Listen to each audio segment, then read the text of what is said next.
Então, bora lá, pessoal. Já abri a boca logo quando começa a gravar. Tudo bem que eu não sou youtuber profissional mesmo. Então, olha aqui. Na última aula nós começamos a fazer aqui a implementação da nossa árvore de busca binária, né? Então, lembra lá, nós começamos criando o nosso nó, a nossa estrutura de nó, que ela sempre vai ter o valor. E aí, até o José, né? João, estava comentando comigo, como é que faz se eu quiser fazer de outro tipo? Aqui é o mesmo esquema, tá vendo? Essa variável aqui, ela é uma inteira. Mas vocês podem pôr ela aqui de qualquer tipo. Pode ser uma struct, pode ser uma string, pode ser o que for.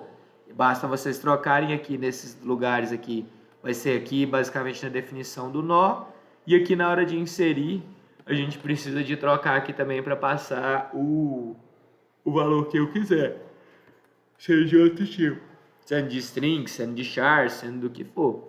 E aí, se for, por exemplo, se for um struct, a gente precisa de observar aqui e aqui, que são as funções de comparação, se ela é menor ou se ela é maior. Porque essas funções de comparação, elas vão ter de ser feitas, talvez vocês precisam fazer, por exemplo, igual lá naquela struct que a gente fez, ordenação por mais de um critério. Então, se for de fazer mais de um critério, talvez pode ser essa comparação aqui ser substituída por uma função, onde seja capaz de analisar mais de um critério. Então, aqui são os pontos que vocês precisam de atender se caso vocês queiram trocar o tipo de dados que a nossa árvore vai trabalhar. Basicamente é aqui na definição e nesse momento aqui que são as comparações entre os valores aí, para poder garantir qual vai ser a ordem da inserção. Nós já fizemos aqui a criação da nossa bebê, né, da nossa árvore, criando o nosso nó raiz. Temos a checagem aqui para ver se ela é nula ou não. Aí nós já, para ver se ela é vazia ou não a função, fizemos a função de inserir, e ela já tem toda a nossa regra de repetição, etc. Fizemos a função para imprimir em ordem, e agora nós vamos fazer uma função que é para buscar, o próprio nome já diz, árvore de busca binária. Se não tiver a função de busca, essa estrutura aqui perde o sentido. Então vamos começar aqui a montar a nossa estrutura de busca. Eu vou fazer a minha busca aqui da forma mais simples que existe, que é uma função de busca que vai me retornar true ou false. Vai me retornar true se caso aquele elemento exista na árvore, ou falso se ele não existe. A gente poderia pensar, retornar o próprio elemento, se a gente estivesse buscando, por exemplo, uma chave primária no banco de dados. Ou, então, retornar a lista de elementos, se a gente tiver mais de um que atenda aquele critério. No nosso caso aqui, como a gente quer só entender o conceito, a gente vai fazer um retorno boolean aí mesmo, só para determinar se o elemento existe ou não na nossa árvore. Então, como que nós vamos fazer? Então, eu vou vir aqui, ó, bool, buscar, e vai receber um valor aqui. Você vai criar dentro da nossa struct de árvore lá, que seria como se fosse na nossa classe. Nós estamos criando mais um método aqui dentro da nossa, entre aspas, classe. Eu poderia até trocar para classe, na próxima eu vou usar classe ao invés de usar struct. Por padrão, eu já vou vir aqui, já vou tacar um return false aqui no final, que a lógica toda vai estar aqui em cima, e se não se resolver na lógica lá, a gente está com falso nela. Como que a gente vai fazer para nós buscarmos? Nós vamos começar sempre pela raiz, então nós vamos sempre olhar na raiz, e nós vamos comparar com aquele elemento que a gente está buscando. Se aquele elemento for igual, a gente já retorna true, quer dizer que a própria raiz já é o elemento que eu estou buscando, então isso é. Agora, se o elemento que eu estou buscando for menor do que o da raiz, o que eu vou fazer? Eu vou me deslocar para a esquerda da árvore. E se o elemento for maior do que a raiz, eu vou me deslocar para a direita. Mas essa busca só pode ser realizada se a minha árvore não estiver vazia. Então, se não vazia, a primeira coisa que eu vou fazer, e aí eu vou criar o meu nó auxiliar aqui, recebendo a raiz, para eu poder caminhar por entre ela. E aí eu vou começar a verificar, enquanto esse auxiliar for diferente de nulo. Ou seja, como esse auxiliar vai ficar caminhando, vai chegar em algum momento que ele vai ser igual a nulo, quer dizer que não existe elemento ali dentro. Se a gente chegou em algum momento que é igual a nulo, quer dizer que a gente não encontrou o nosso elemento na nossa raiz. Se a gente não encontrou, ele vai cascar fora desse while e já vai retornar falso aqui para mim. Então aqui dentro a gente tem de ter de alguma forma a possibilidade de retornar true. Como que a gente vai fazer isso? Eu vou vir aqui e vou comparar. Se o valor for igual ao auxiliar valor, quer dizer que encontrou. Se encontrou, return true. Se não, se o valor for menor do que o auxiliar valor, o que eu vou fazer com esse meu auxiliar? Eu vou mover ele para esquerda.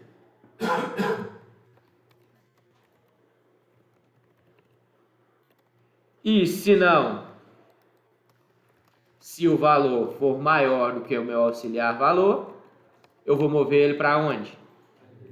Para a direita. Precisa colocar outro if aí? Não necessariamente, você poderia colocar só o else, né? Mas eu gosto de pôr, agora sei lá, me acostumei tanto a fazer. Você pode só com o else aqui, porque se ele não é nem igual nem menor, ele só pode ser maior. Então você poderia estar assim aqui sem nenhum problema.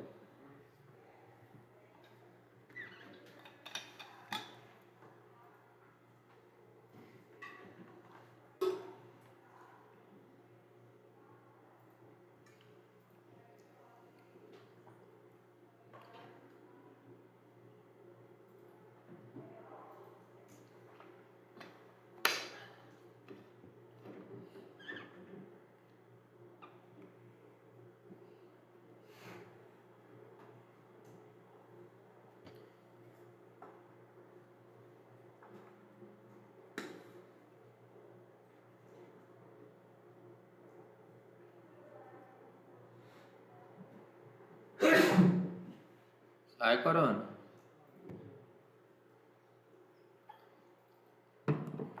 Então observem aqui, pessoal, para a gente ver o que vai acontecer. Eu vou só descer aqui embaixo, só para mim fazer as inserções aqui dessa árvore, depois eu volto lá. Então 10, aí o 15, aqui o 30, aqui o 7 e aqui o 12.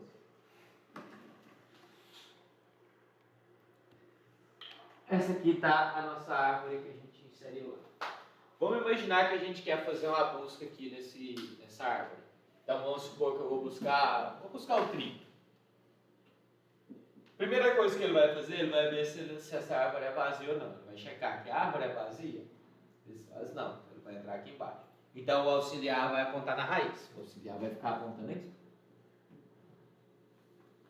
Aí ele vai vir aqui e vai ver. O auxiliar ele é diferente de nulo? Ele vai entrar dentro desse cenário. Ele vai ver. O valor que eu estou procurando, 30, é igual ao valor do meu auxiliar? Não. O valor que eu estou procurando é menor do que o do meu auxiliar? Não. O valor que eu estou procurando, 30, é maior do que o meu auxiliar? Sim. Se ele vai entrar, o que eu faço com o meu auxiliar? Eu movo ele para direita.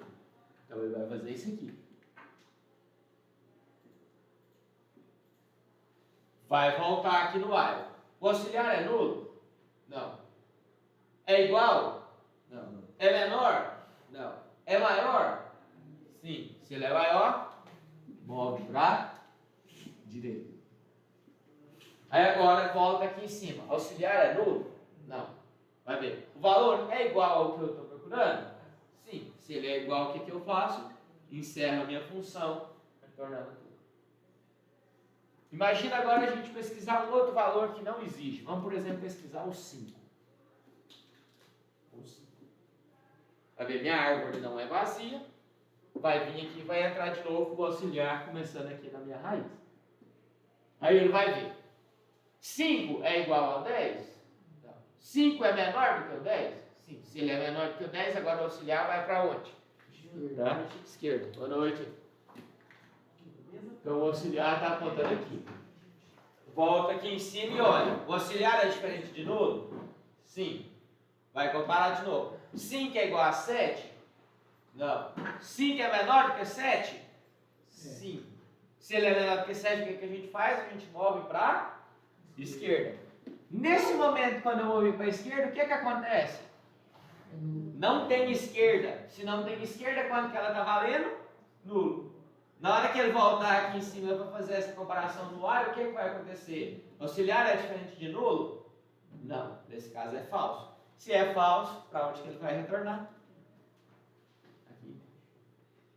O Tyler falou ali da última comparação, tipo, se o if é maior, se o valor é maior, tipo, se eu fosse buscar um elemento que estava em muitos níveis abaixo Tirar essa comparação aí aumentaria o Não desempenho? dá pouquíssima diferença de desempenho, porque o pré-compilador já ia perceber isso e já ia organizar ele de forma que tem não sei se você sabe, mas antes de virar o executado tem um pré-compilador que ele organiza os códigos de forma que ele fique melhor para execução diretamente do processador. Então algumas tarefas eles já modificaram. Isso aí já daria pouquíssima diferença de desempenho.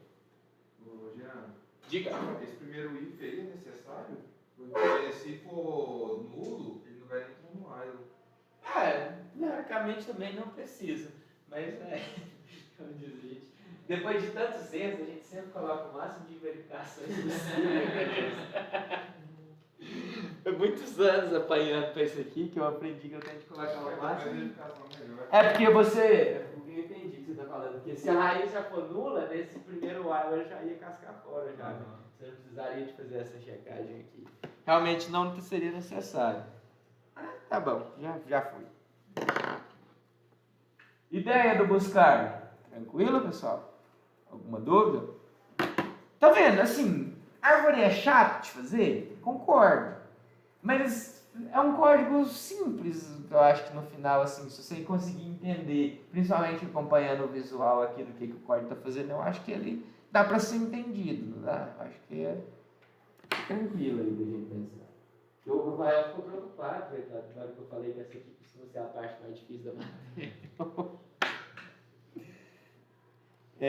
Então vamos só fazer aqui alguns aqui, só para a gente testar aqui. Eu posso imprimir como inteiro mesmo, porque o booleano vai me retornar um true ou false e na hora que virar inteiro vai me imprimir 0 ou 1 no caso. Tá? Aí eu vou pôr aqui árvore, buscar. E aí vamos pôr aqui, sei lá, vou pôr os mesmos exemplos que eu coloquei, o 30.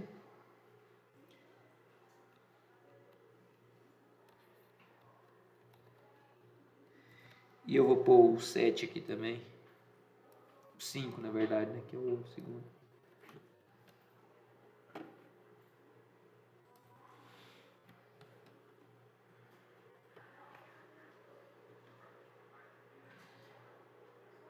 Ele pode ver lá que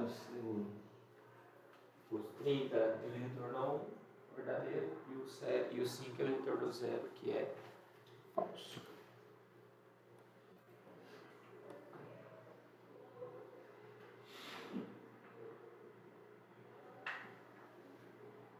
Tranquilo?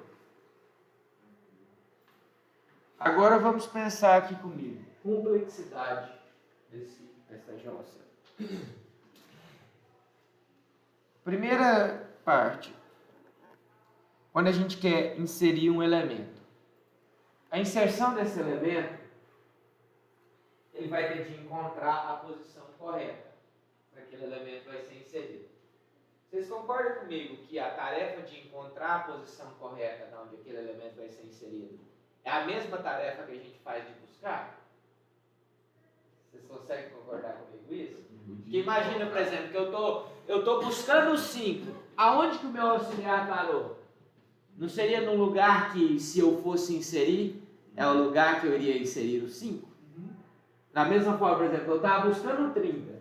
Aonde que a minha função ia parar? Nesse lugar, quando ela via que o 30 já existia e eu não iria inserir ele novamente. Então, a complexidade que a gente tem para buscar ou para inserir um elemento, ela é a mesma na árvore de busca. Então, se eu vou para poder buscar, eu vou ter de caminhar o mesmo passo. Se eu for inserir, eu vou fazer o caminhado do mesmo passo. Como a gente tem essa característica de ser árvore de busca binária, o que acontece quando a gente então está buscando? A gente não tem aquela nossa mágica de toda vez que a gente faz uma busca, a gente eliminar na média 50% dos nossos elementos. Porque observa que quando eu venho aqui, por exemplo, para cá, eu elimino grande parte da árvore. Então a complexidade da busca, ela está em média log de n. Certo? No caso médio.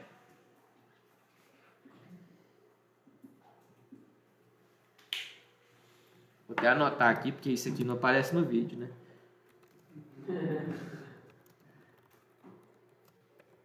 Mas não tem que ser analisado o caso mais extremo? Calma.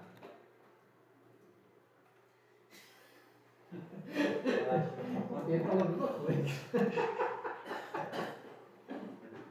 Vamos imaginar agora o seguinte. Eu ia mostrar para vocês. Imagine agora uma árvore que foi inserida da seguinte maneira. Primeiro eu inseri o 1, depois eu inseri o 2, depois eu inseri o 3, depois eu inseri o 4, depois eu inseri o 5 e assim por diante. Deixa de ser uma árvore binária. Aí ela é uma árvore binária na nomenclatura, mas ela tem uma característica que a gente chama que ela não está balanceada. E aí tem mais um ponto aí depois para a gente adicionar. Então, se uma árvore não está balanceada, imagina que eu vou buscar o 5 nessa árvore. O que eu vou fazer? Eu não estou percorrendo o meu vetor inteiro? Então, no pior caso, a complexidade para busca e inserção é linear. Esse caso médio aqui é o que a gente chama de quando a nossa árvore está balanceada, que é um termo que eu ainda quero mostrar para vocês, mas ele precisa depois que eu passar uma lista de exercícios, porque senão já é muita coisa. Que é aqui que é a parte mais interessante dessa árvore. Por quê? Porque a gente não pode deixar isso aqui acontecer. Se nós deixarmos isso aqui acontecer na hora que a minha árvore está inserida, depois não tem o que fazer. Aí é busca no vetor. Então, à medida que a gente for inserindo, a gente tem de ir balanceando a nossa árvore. Então, numa árvore que está balanceada, a complexidade, no caso médio, é a mesma complexidade que a gente tem para a busca binária. E no pior caso, a gente tem que é linear. Quando que é vantagem de você utilizar a árvore de busca binária, por exemplo, até mesmo a própria busca binária? Imagina que a gente tem a busca binária, lembra que o que a gente tem de fazer? A gente tem de ordenar os elementos para depois buscar. E aí, se eu quiser inserir um novo camarada, o que eu tenho de fazer? Eu tenho de inserir, ordenar de novo e depois utilizar. Essa aqui, a árvore de busca balanceada, ela tem um custo de inserção que é pior, porque tanto para inserir quanto para pesquisar é log de N. Mas ela já vai ser inserida de forma que ela já fique otimizada para busca. Então, essa estrutura de dados, em específico, ela é uma estrutura de dados otimizada para busca. Diferentemente, por exemplo, da lista, do vetor, que elas são otimizadas para inserção e acesso. Essa aqui é, o próprio nome já diz, a árvore de busca binária. É uma estrutura de dados 100% focada em ter desempenho na hora de buscar elementos. Tranquilo? Então, o que eu vou fazer para vocês agora? Que é o próximo passo? É a lista de exercícios. Que eu quero ver se vocês aprenderam. Vou parar aqui, que eu vou compartilhar na tela para vocês a lista. Mas eu vou parar a gravação ou não? Eu vou parar.